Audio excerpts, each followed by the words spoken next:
I'd now like to welcome to the stage Scott Santens. Thank you, Scott.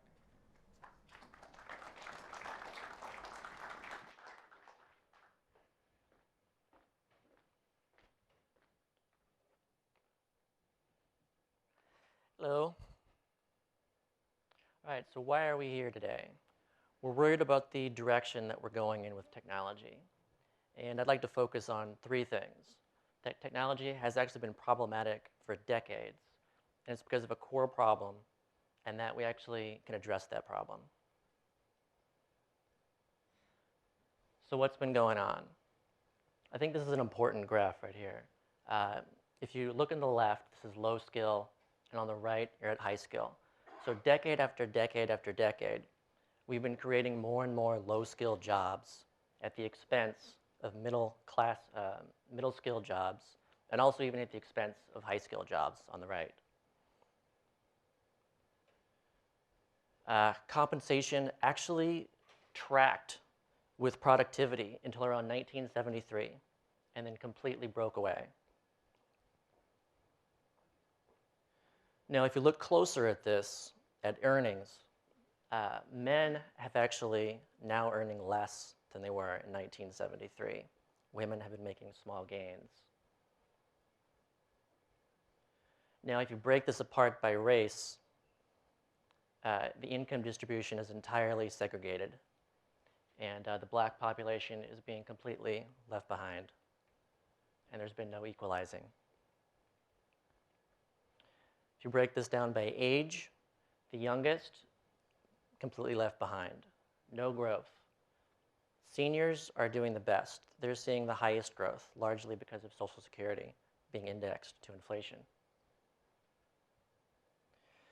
Now, because of all this, the entire bottom 80% has been seeing less of a share of the total pie. Only the top quintile, the top 20%, has been making gains. Now, this is a very interesting graph here. It really seems to track the possible origin of inequality with the loss of collective bargaining power. As unions have fallen, inequality has increased.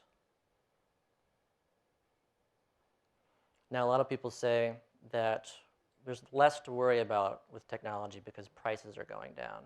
Well, prices are going down for a good many things, but they're also going up for others.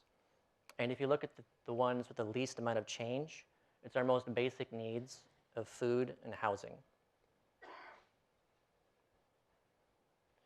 So where are we now? This is our wealth distribution in the US. Essentially, the bottom 90% has virtually nothing compared to everybody at the top. It's extremely unequal. In fact, because of this, the OECD recently reported that this inequality is actually affecting our economic growth. If we had not allowed it to increase, we'd actually have $1 trillion more in GDP in the US right now. If we had decreased inequality, it could be over $20 trillion right now. This is also not something that we can fix by just giving more to the bottom 10%. We actually have to increase the incomes for at least the bottom 40%.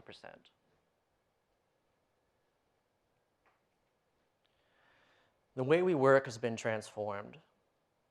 The Uber, gig, / sharing economy has begun. And 40% of the workforce is now contingent labor. This is up from 30% just in 2005. 40-hour weeks have actually drifted back up to 47. People are working more than they used to. This is because of reduced insecurity. People are putting in more hours because they're concerned that they could lose their job if they don't. This also means less productivity. At the same time, even though we're clocking in, say, 8-hour days on average, people are reporting that they're working about 5 hours on average. So they're actually not even doing a full day. A lot of it's wasting. I like the way David Graeber describes this. He calls it the bullshit jobs. I like this quote here. There's some strange alchemy no one can quite explain. The number of salaried paper pushers ultimately seems to expand, and more employees find themselves not unlike Soviet workers actually, working 40 or even 50-hour weeks on paper, but effectively working 15 hours, just as Keynes predicted, since the rest of their time is spent organizing or attending motivational seminars, updating their Facebook profiles, or downloading TV box sets. We've also got decreased security going on right now. The Federal Reserve surveyed 50,000 people and found that 47% of the US would not be able to handle an unexpected expense of $400 without borrowing or selling something. And more than 45 million people in the US have needed food assistance every year since 2011. This is also affecting our democracy. An interesting report showed that those earning 6 figures are about 80% likely to vote. But if you're earning less than $15,000, you're about 30% likely to vote. And this has led to, I believe, the Gillens and Page study that came out recently. And they found a minuscule, near zero, statistically non-significant impact upon public policy for the ordinary American. So this is where we are right now. The most common job in each state is truck drivers. It actually used to be secretaries back in the 80s, but that was mostly replaced by software. So here we are. There's a lot of jobs involved, and a lot of people dependent on those jobs as well. So we're looking at about 10 million jobs total that can be disrupted if anything happens to truck drivers. So what's next? The self-driving truck. It's already here. It's being tested right now. And it may be a job killer, but it's actually going to save a lot of lives. It makes a lot of sense to have these on the road. The Google car that they've been testing has actually been very safe, even more safe on freeways.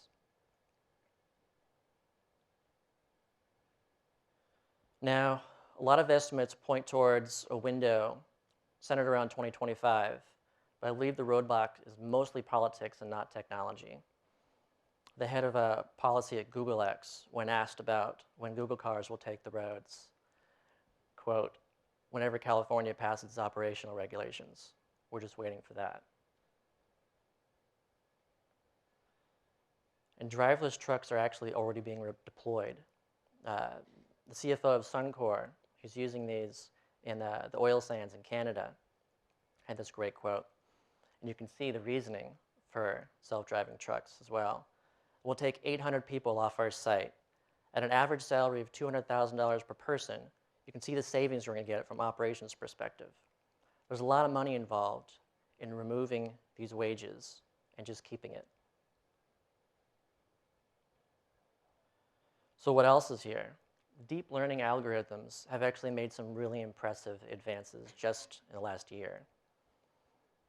Deep learning is trained by big data.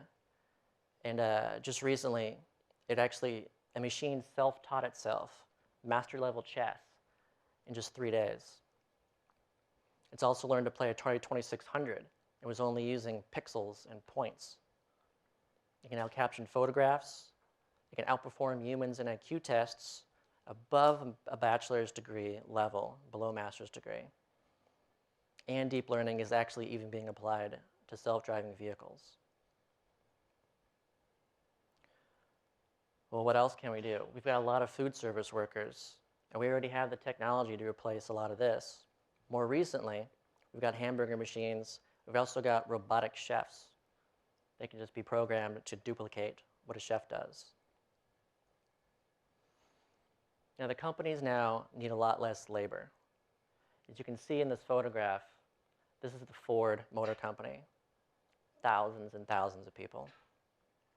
Tesla, it's a much smaller amount of people. But if you look in the background, there's a lot of robots back there. There's also companies now that need no labor. China is moving towards the robot replace human program. They recently went from 650 workers to 60 workers, lower defect rates, and production went up. Sydney also has the world's first fully automated port terminal. So what do we do? I think we should think back about that link between inequality and unions. I think that showed the loss of bargaining power is the problem. We lost that because of globalization. So is there another way of increasing bargaining power since we're not going away from globalization? We could give individuals the ability to decline jobs entirely. That's individual bargaining power versus collective bargaining power. So what happens when work is no longer required? Wages and salaries must then be high enough to attract workers.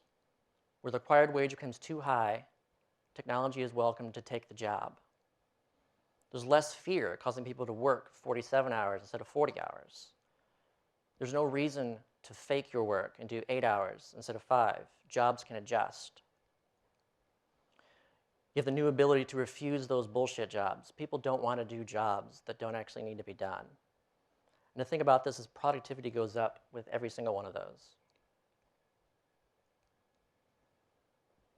The Uber economy and on-demand labor actually becomes a tool of empowerment. We can choose to control our hours. We can choose when you want to work. People can pursue their own work. Education actually becomes more voluntary. You can self-pursue it. You can take massively online classes. And psychologically, when something is voluntary, commitment to task is increased. People would have more time to engage as citizens. They could engage in political activism, be easier to vote. They could volunteer more. They could parent more. They could do more care work. There's also less need for patents and copyrights. Of course, all of this assumes that everyone has enough income to live, despite not being in the labor force. How do we do that? We make enough a new starting point. Universal basic income. The idea is that no matter what, every individual gets the same amount as everyone else as an equal income floor set above the poverty level. In the US, it would be about $1,000 per month. In Europe, it could be about 1,000 euros. By definition, it could eliminate poverty, but it's only one effect. It's enough to refuse work, which is both its greatest strength and the cause of most concern. So what happens when everyone gets $1,000 per month? We no longer need programs like TAMP and SNAP. Welfare cliffs are eliminated. Welfare cliffs are when earning income actually reduces your total benefits. It actually makes less sense to work than it does not to. And this is because you get to keep everything. The basic income is never taken away. All type 2 errors are eliminated. There's no such thing as everybody as someone who should qualify and not qualifying, not getting it. Everyone gets it. All forms of unpaid work become recognized. So is this left or right? This is a great quote. Let's see if you can guess who said it. There's then the important issue of security, a protection against risk common to all. Here, however, an important distinction has to be drawn between two conceptions of security. Limited security, which can be achieved for all, which is therefore no privilege, and absolute security, which in a free society cannot be achieved for all. The first of these is security against severe physical privation, the assurance of a given minimum of sustenance for all. And the second is the assurance of a given standard of life. Who said that? It was Friedrich Hayek, free market champion. Here's another quote. I'm now convinced the simplest approach will prove to be the most effective. The solution to poverty is to abolish it directly by now widely discussed measure, the guaranteed income. It's Martin Luther King. So there's support from this on the left and the right for good reasons. There's something each of them like. We've observed a lot of effects, actually, as well. And these are the common effects that we've seen. People don't stop working. They just change the way that they work. And they can even work more. Crime goes down. Health improves. Students go to school. People invest in their homes. There's no increase in alcohol and tobacco that we found. Savings go up. Debts go down. And entrepreneurs are born. And this is the important thing I really want to center on, is the entrepreneurial effect, because these are actually very large effects. In Namibia, in Liberia, in India, and in Kenya, we've seen this over and over again. People want to work, so they make their own work. Now, moneylenders actually were worse off, so that's a negative effect for them. And there's also a shift from wage labor to self-employment, again. And so people may complain that there's a reduced dependency of women on men. And again, I don't think that's really a problem. How can we fund it? Well, we're already funding about half of it. And there's a lot of different ways that we can fund the rest of it. There's actually a lot of support for this as well. Very wide-ranging. You can see capitalists, Marxists, CEOs, doctors.